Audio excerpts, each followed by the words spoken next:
A hot summer afternoon in the Northeast. Residents of New York and Toronto look forward to the weekend.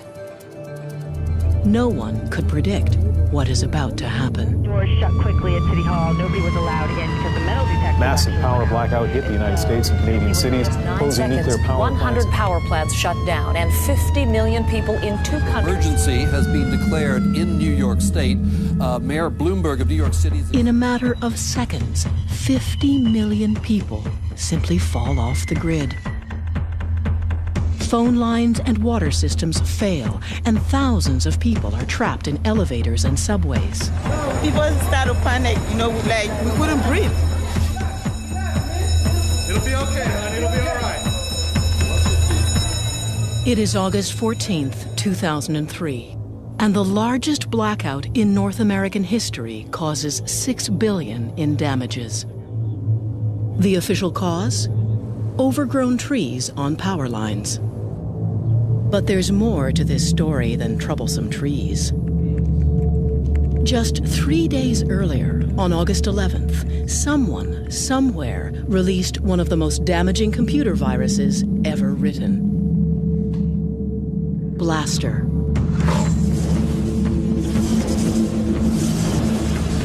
It was probably the biggest attack against the internet ever. Mikko Hyppönen is one of the world's most respected virus hunters.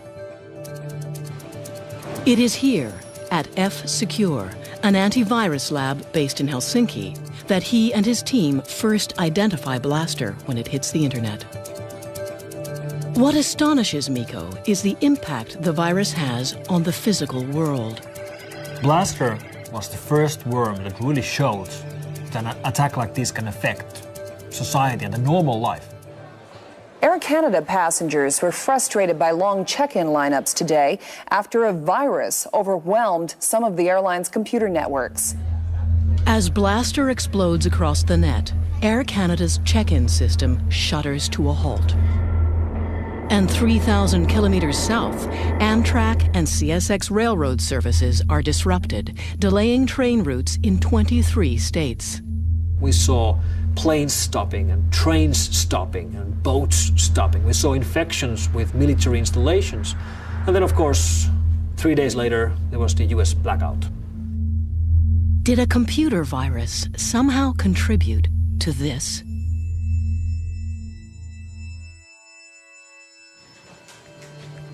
In the 21st century, most of us have had a run-in or two with a virus. They're usually the reason our computers act strangely or slow down. But Blaster was a new kind of threat. It used to be that viruses traveled the internet by piggybacking on other programs. They would arrive at your computer in the form of email attachments. The virus could not activate until someone opened the attachment. But Blaster was a worm. Worms don't need other programs. They propel themselves through the net, and they are self-activating. In other words, you could get Blaster simply by being connected. You would get infected just by having your PC online. You could be sleeping and your machine would get infected. Which meant anything connected was susceptible. Systems like the financial network, water treatment centers, and power plants. In one case, we know that a virus got into a major nuclear reactor in Ohio. 9 months after the blackout, the official report stated that Blaster, despite being released just 3 days earlier, played no significant role in causing the huge shutdown. Some security experts remained unconvinced, pointing to more than just the timing of the two events. If you read the blackout transcripts of the operators who were in the middle of this when it was happening, what keeps coming up in the transcripts is comments that, stuff isn't moving. Their screens were freezing, which is exactly what the Blaster worm does. Whether the blaster virus caused the 2003 blackout remains a contentious issue. But after Blaster, no one doubted that online viruses could cause real-world damage. It's been actually a real learning exercise for potential attackers and terrorists to see, oh, well, if an accident can cause this, maybe we could cause it as well.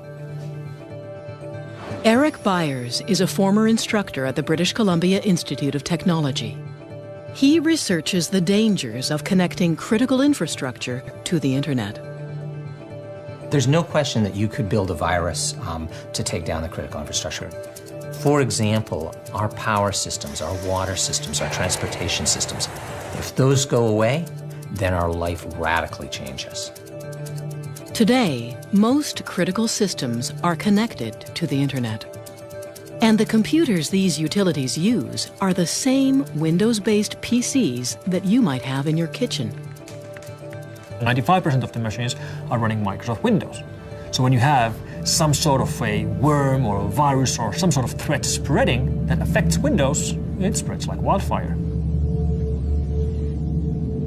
A Canadian oil company came to us and said, you know, we have this big infrastructure and we're curious, you know, can somebody attack this? So Eric went to work. Using only a laptop and some basic hacker software, he easily broke into the holding tanks at the company's refinery. So, first of all, I'm going to do what's called cutoff visibility. Now I've fooled it so that the operator doesn't know anything's going wrong in the field. And then I'm actually going to blow up the tank for him. And you can see that all of a sudden, this pump has just gone nuts. And pretty soon, that tank's going to be overflowing. And in real life, somebody will be walking around with an oil spill.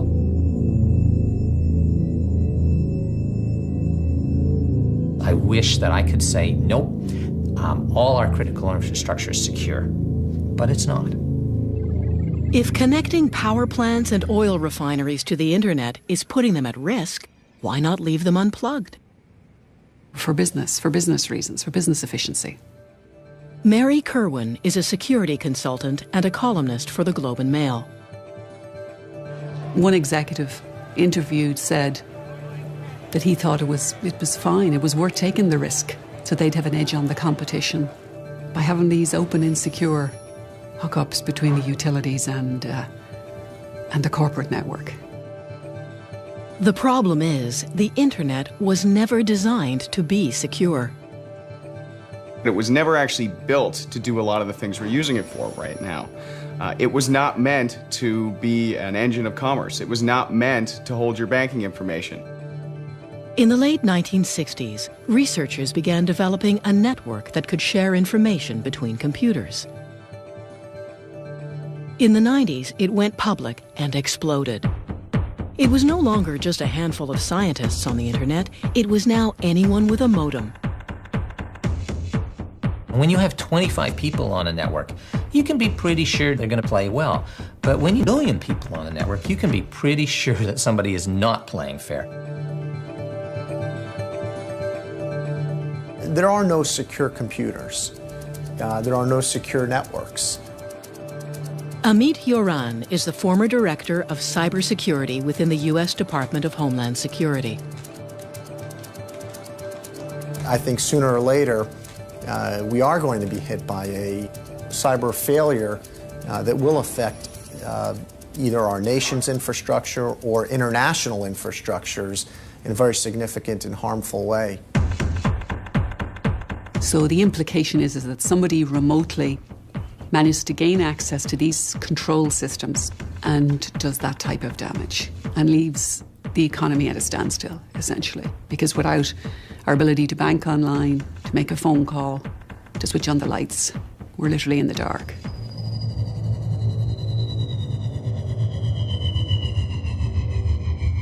Like most viruses, Blaster had no specific target. Its damage was collateral, releasing it an act of cyber vandalism. Something a kid might do. Most of the time when these guys get grabbed, if and when they get grabbed, it was just for sport or their pals, or they were sitting in their schoolroom in Germany and somebody annoyed them, so they decided to play a game and write viruses or whatever. So usually they have, particularly the kids, they have no clue of what they're doing, and that's why they can be very dangerous. They're called hackers. Some would say they're nothing more than hobbyists, kids mostly. But hackers grow up too. We are the people that are behind the scenes of everything that you take for granted on the internet. It's us. There are three types. The white hats are the good guys. They're the virus hunters or the IT people at your office. The black hats are the bad ones. The virus writers or the crooks who try to steal your credit card number online. And then, somewhere in the middle, are the gray hats. They work both sides of the street, guns for hire in a Wild West industry. Tell us who you work for, Donnie. Let's go somewhere else right now. Donnie makes his living as a professional hacker. Exactly how, he won't say. He is sometimes hired by companies to hack into their own systems. It's called penetration testing. That's where you get permission to break in just as a real hacker would, but you are under a contract, and that's so that they can identify their security flaws and fix those security flaws before a bad guy really does. Like most professional hackers, Donnie has an infamous past. I was approached initially by this company in India. They wanted a demonstration of my skill set, so to speak. I ended up compromising 5 different systems with 5 different exploit vectors. Looking further into one of the intrusions, I had indeed broken into mail.gov.in. For all intents and purposes, I took down their government infrastructure. Had free reign on the systems all I wanted. I was able to plant backdoors and gain later access. I was able to read emails. I was able to record keystrokes. In hacker parlance, we would say that I owned India. I owned a small country. Not small. I owned the 2nd largest country in the world. We asked Donnie to demonstrate his skills. In less than 5 minutes, he's broken into the database of a major international airline.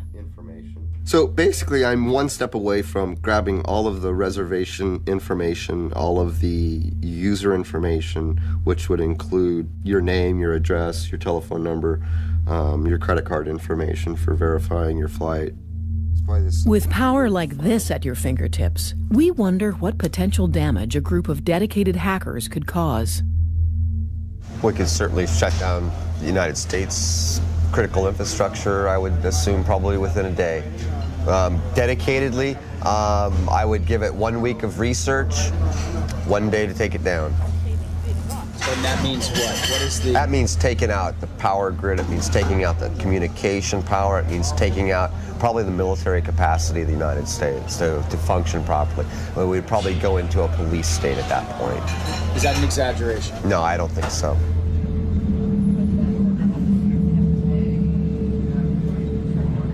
Hacking is a growth industry. There are now books, magazines, and classes that teach hackers how to breach internet security. There are even hacker conventions. DEF CON, held every year in Las Vegas, is the largest. Can you imagine 7,000 hackers loose in the entertainment capital of the world? DEF CON isn't your average convention.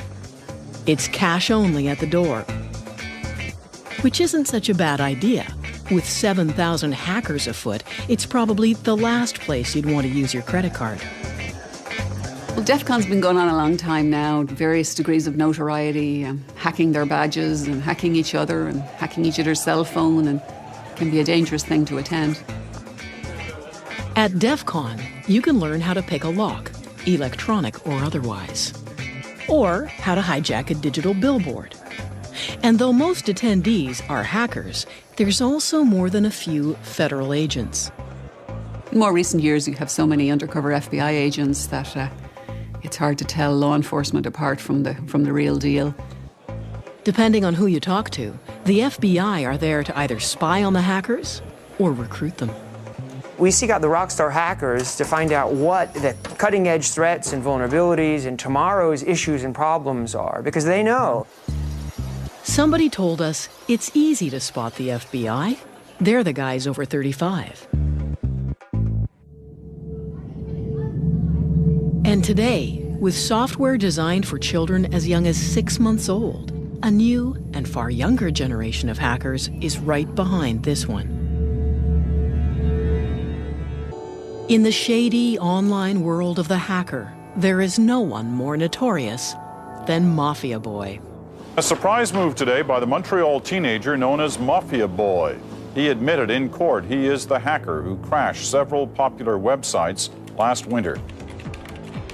The turn of the millennium saw the peak of the first .com gold rush. Internet giants like Yahoo, eBay, and Dell.com were doing hundreds of millions of dollars in online business every day. But in February 2000, these sites suddenly found themselves at the mercy of a 15-year-old kid. Michael Calce, aka Mafia Boy, a high school student from Montreal. My dad got me a computer when I was extremely young. I was 6 years old. It just, I don't know, it fascinated me what I could do with this machine. At 12, Michael was already a respected hacker. And by the time he was 15, he was asked to join what was then one of the most powerful hacker groups online. And I felt honored at the time. You know, we're talking about TNT Force. This was a big Russian hacker group that had a big foundation and serious programmers in it. As TNT's newest member, Michael was eager to show off his skills. He hatched a plan to destroy a rival hacker gang by building the ultimate online weapon. I'm going to make a new tool, something that is so powerful people have never seen before, and they're going to run for their lives and wish they were never hackers. But before he attacks his enemies, Michael must first test the weapon. He picks a target: Yahoo. To this day, the biggest, busiest, and most profitable website in the world. It really never entered his mind that one of the most important sites on the internet, one of the most valuable e-commerce companies out there, would actually get taken out by what he built. In the early morning hours of February 7th, 2000, Michael prepares his attack.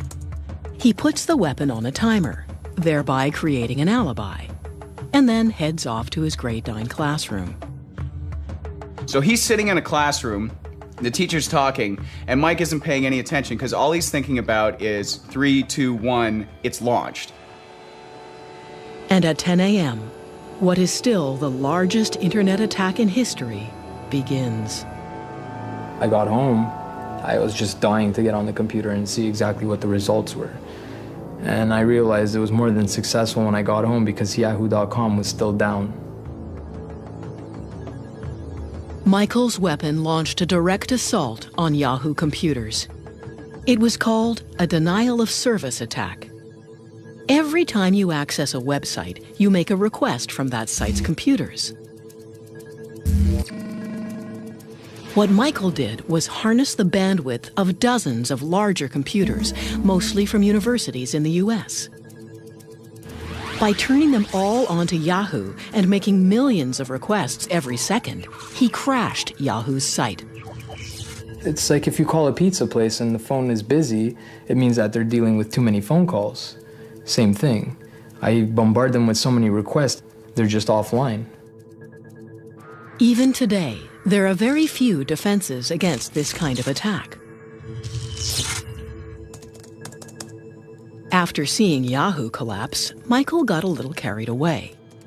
CNN, Amazon, eBay, Dell, all multi-billion-dollar companies, all easily shut down by Mafia Boy. CNN was probably one of the biggest attacks because they lost 1,200 other sites when CNN.com went down. Everything linked to CNN just went poof with it. I started to realize I had something way more powerful than I could imagine here. I felt a sense of it before, but this was the moment I realized, you know, there's not much that can stop me here. The attacks made headlines around the world and sent shockwaves rippling through the new economy. You have a situation where the price of these companies that were hit, they take hits on the stock market. You have the Attorney General of the United States standing up and saying that we will get the ones who are responsible for this. You have President Clinton convening a cybersecurity summit at the White House and talking about finding ways to fend off future attacks like this. The first reports came out, they were estimating the damage to be $1.7 billion damage. All from a Pentium 133. It was Michael's bragging that eventually got him arrested. He served 8 months in a juvenile home. But he left a legacy. Suddenly, the internet didn't seem like such a great place to do business after all. People didn't really realize the extent to which the internet was vulnerable until a 15-year-old kid kind of showed them. I think it, in a sense, showed that the emperor had no clothes. That the thing experts had known all along, that building e-commerce on top of the internet is maybe not the best idea. It also showed that there wasn't a coordinated strategy in the government, in industry, to actually combat and fix a lot of these flaws and to fight off these attacks. The internet has little to no law enforcement. It's simply too big, too international, and too anonymous. It's very difficult to identify who is online at any one time, where do they come from, and they can just disappear into the ether. Just take out their connection and they're gone. They're like specters, like ghosts. For the most part, black hats target one company and its ubiquitous operating system. Now, this company is looking for a little vigilante justice. Microsoft established an antivirus reward program that will pay people if they provide information on a virus writer and it leads to an arrest and conviction. It's a cash bounty. $250,000 for information leading to the arrest and conviction of anyone who has written a destructive virus.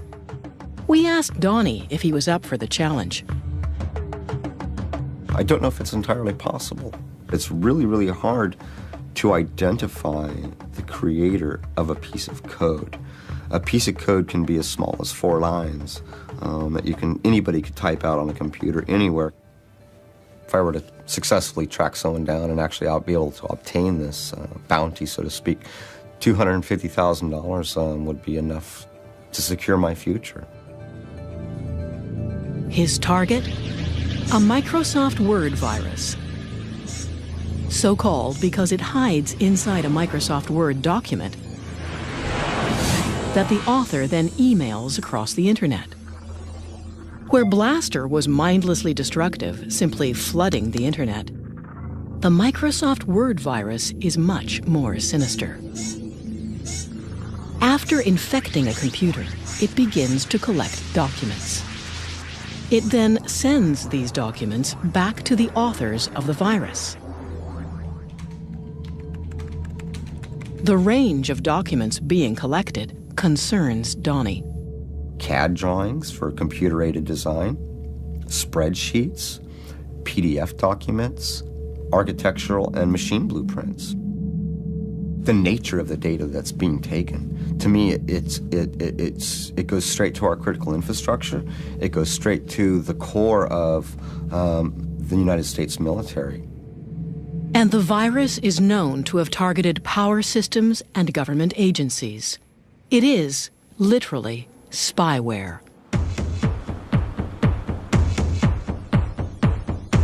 Donnie's first stop in his search for the authors is Russia, home to the blackest of the world's black hats. We may not be able to pull this off, but we can certainly try.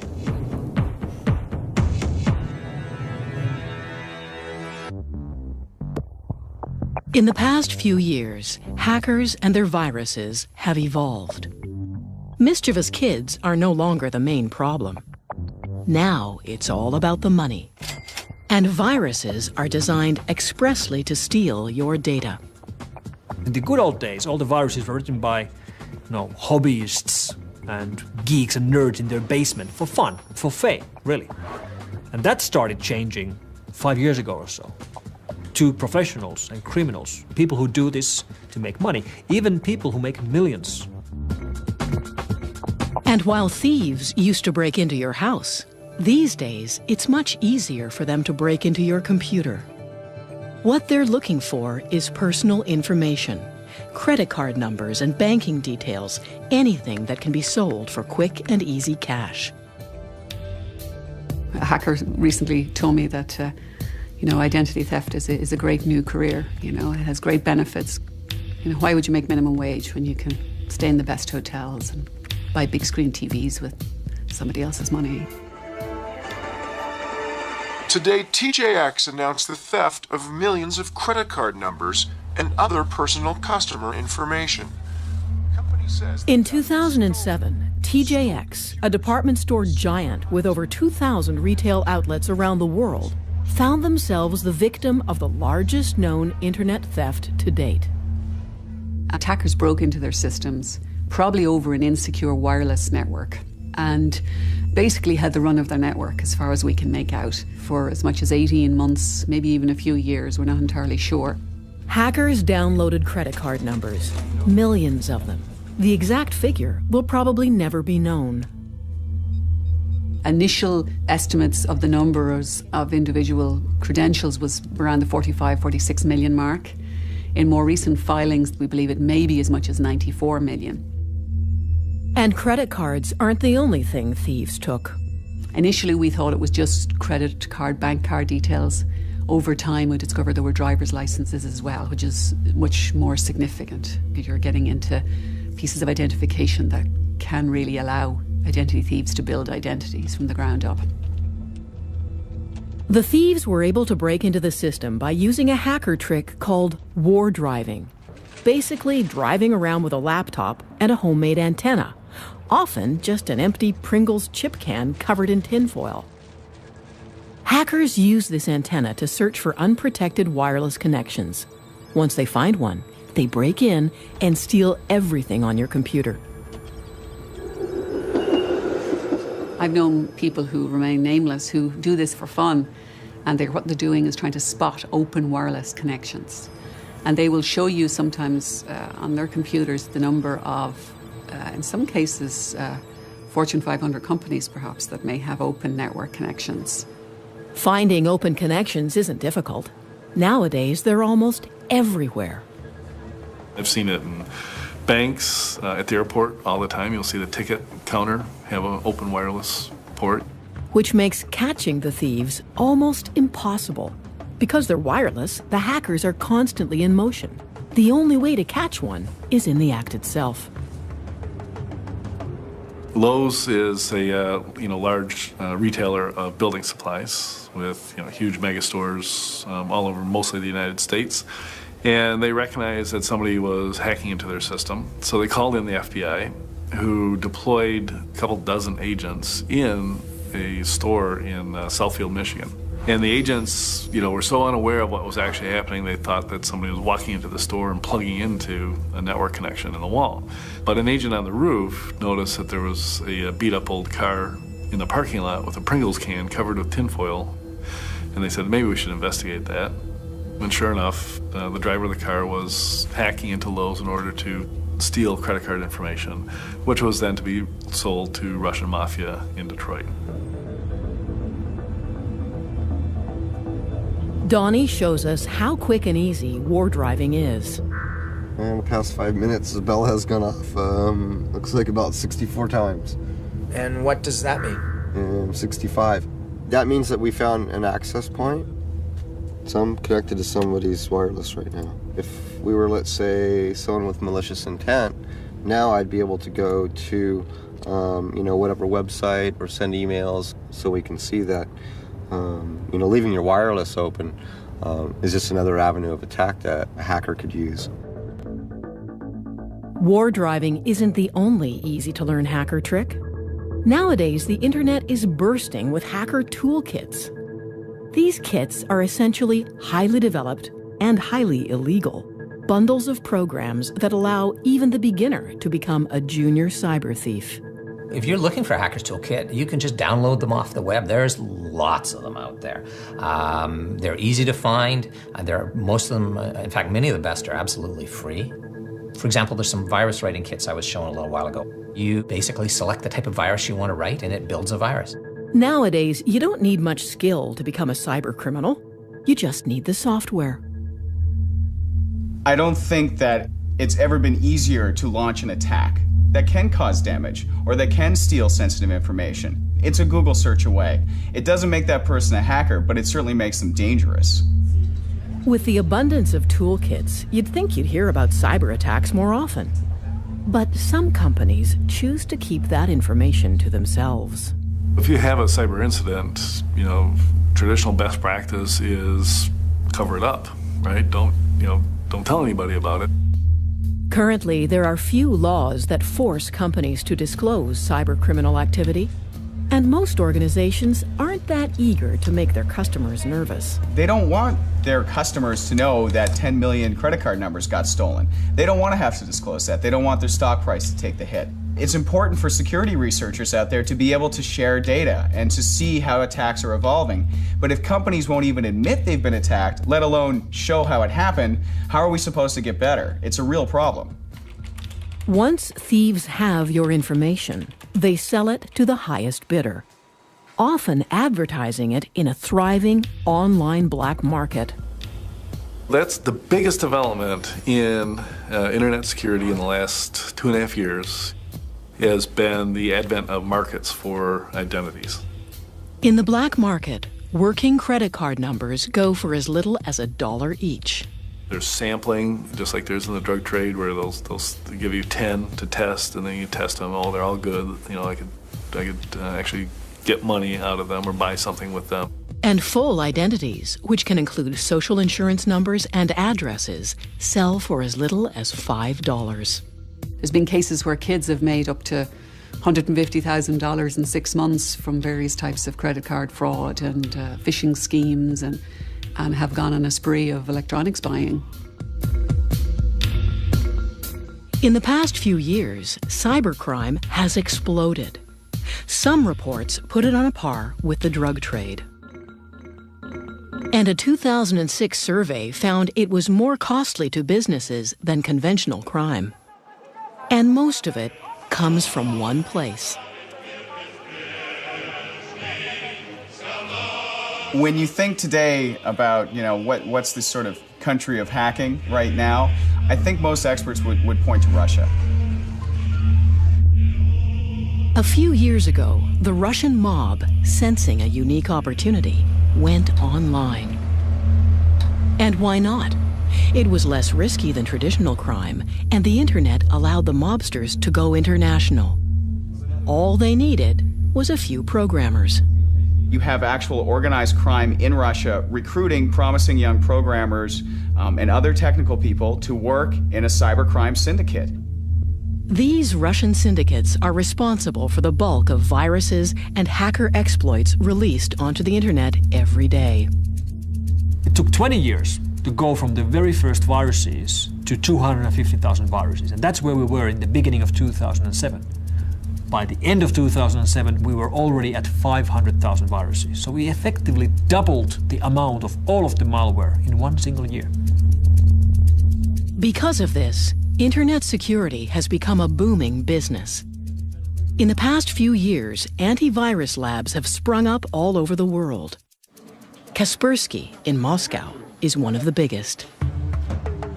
We receive over 2,000 of new viruses, trojans and worms every day to this lab.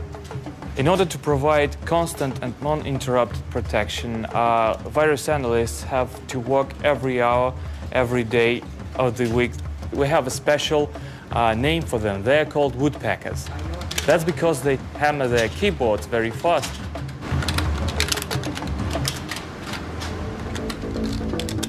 Donnie seeks help tracking down the authors of the Microsoft Word virus. He gets in contact with a group of Russian cyber criminals. These guys are really no different than a criminal ring that would be specializing in stolen car parts or stolen electronics. where they're trying to turn it, sell it, launder the money, and get some type of percentage out of it. One of the group agrees to meet with Donnie in a cafe.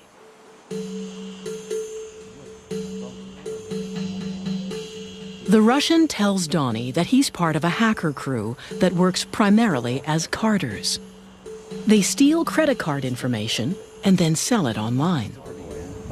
Yes, for a year or something, like we card, how can I say, we hustle. The leader of the one crew that I was working with, he makes like from $9,000 to $15,000 a week. I had no idea it was that kind of money. I mean, I was thinking like, $1,000 a week. Donnie then inquires about purchasing viruses that would allow him to steal information from anyone's computer. So, one of the things that I'm also interested in is Trojans and backdoors. Yes. Exactly. It gets until like $1,000 or something. Really? Yes. $1,000 for a Trojan? From 400 to 1,000. Wow, that's insane. But not all viruses have such a clear purpose. In 2007, a new type of virus appears on the internet. Stormworm. It infects without warning and seemingly without consequence. And to this day, no one knows what its purpose is. People often ask me about how do I know if I'm infected by Storm? And you really don't, because it doesn't show you any messages, it doesn't destroy anything, it doesn't play any music or anything, any of the fun stuff we used to see with old school viruses. It's really invisible. Not just invisible, but impossible to detect. This is because it's always changing. This worm keeps morphing itself. Every time you download it, you get a different copy. And if you do find it and try to remove it, the worm attacks.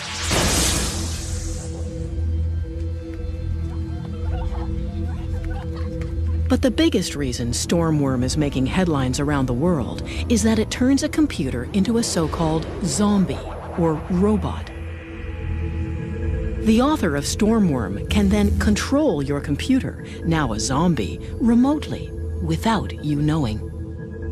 The zombie computer means a computer which is no longer in control of its owner. The person who actually owns the PC doesn't see this. He thinks the PC works just fine, but there's someone else behind the scenes who has access to that machine and can do whatever he wants on that machine, over the network, any time of day he wants. The worm infects thousands of PCs, creating thousands of zombies.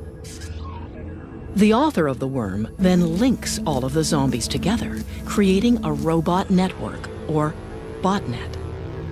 So the idea of these botnets is that characters who manage to get bad code onto your computer, they own your computer, they have, I like to call it the key under the mat. They can come back anytime they like. You don't know even that they're there. Once you have a botnet at your disposal, you can use the combined power of all these computers at the same time. So you can, for example, send an instruction that all of those machines start to send as much traffic as they can against one single website. That's a denial of service attack. The same type of attack Mafia Boy used to take down Yahoo. There are Russian botnet operators right now selling denial of service attacks launched from their botnets by the hour or by the day. What's unique about Stormworm's botnet is its size and sophistication. Experts estimate the number of linked computers to be in the millions. But still, no one knows this botnet's purpose.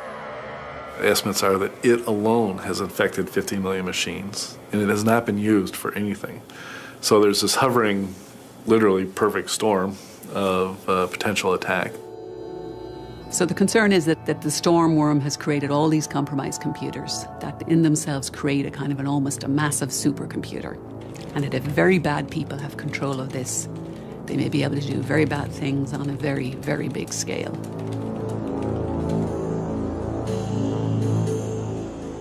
Donnie continues his search for the authors of the Microsoft Word virus. He asks his source if the Russians are involved.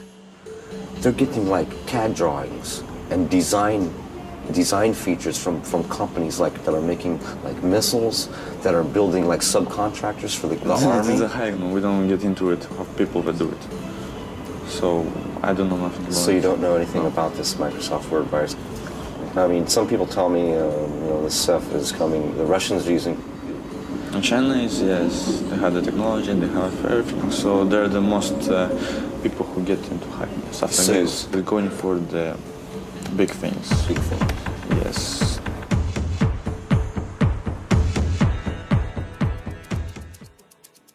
In April of 2007, Estonia suddenly found itself on the losing side of a battle with the largest country on Earth. What began as a protest over Estonia's relocation of a Soviet war memorial quickly turned ugly. Riots broke out, and Russian hackers launched what some people call the world's first cyber war. What happened in Estonia was a major cyber attack. Somebody tried to harm the country, the government of the country, the financial organization of the country. Cyber warfare. It's a terrifying premise, and up until recently, mostly hypothetical. Estonia was particularly vulnerable.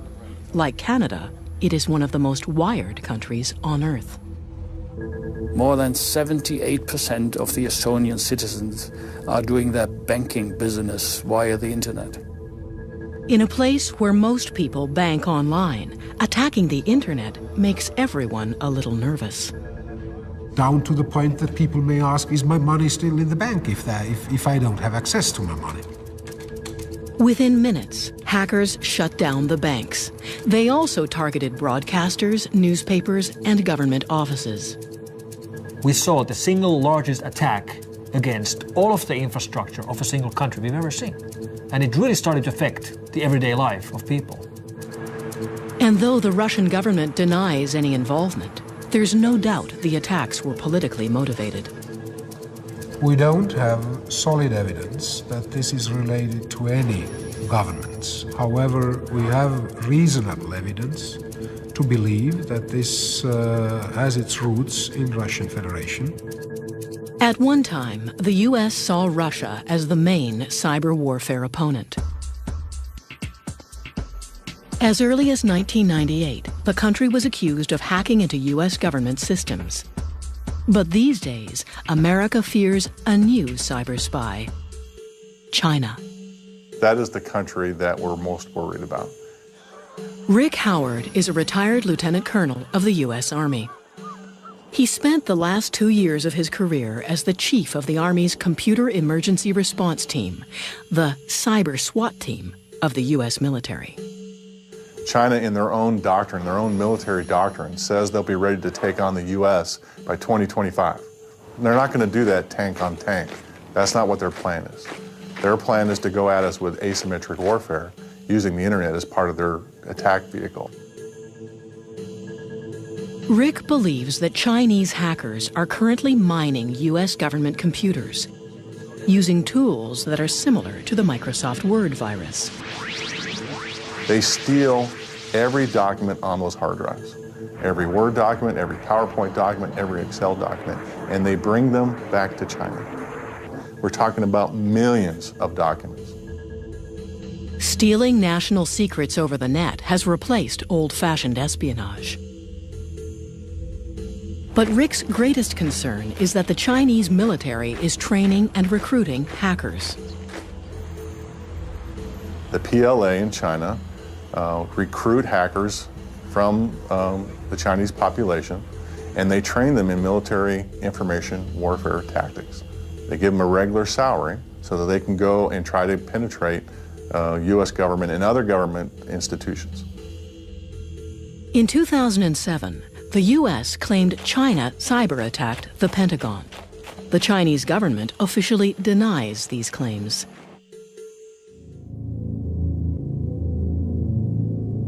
So how vulnerable are we to a cyber attack? And what exactly would it mean?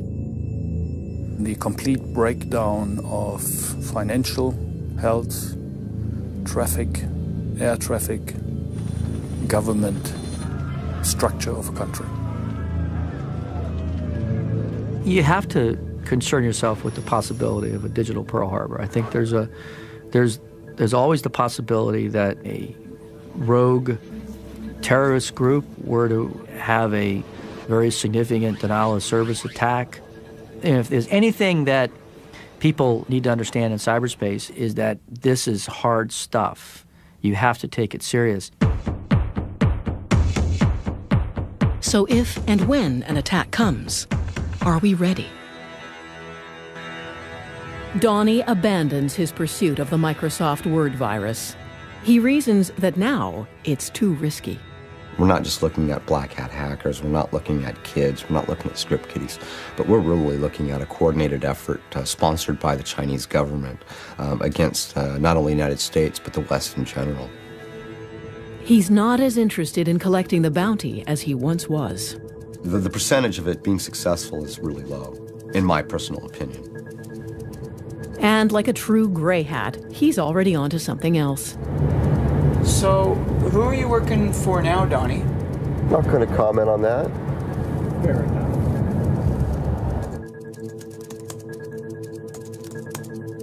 Michael Calce has written a book about his life as a notorious hacker. I couldn't stand back knowing what was going on and what's going to happen and how bad it's getting. 8 years after his attack, he says he could do it all over again if he wanted to. Because they haven't done anything about it. They say they're investing this into internet security and this and that, but the situation is only getting worse for everybody. Attacks are increasing. The number of viruses has doubled in a year. And places like the Pentagon ward off a cyber attack nearly every day. Is cybersecurity a significant threat to the critical infrastructure of Canada and the world? Absolutely, no question. This is serious stuff. It is supposed to be a little bit turbulent. It is supposed to be a little bit uncontrollable. And to have that openness and that freedom, you have to deal with the other things. The interconnected nature of the internet and critical infrastructures is a point of significant vulnerability for modern society. We really have to think carefully about putting critical infrastructure online. I would prefer critical stuff to be disconnected. And when I mean disconnected, I mean that they are in separate cables. Increasingly, all aspects of our lives are funneled through the internet. What's at stake is impossible to dismiss. Because the 9/11 Commission, their summary of the 9/11 events was that it was a failure of imagination. And I think the one thing we don't want to do again is for our imaginations to fail.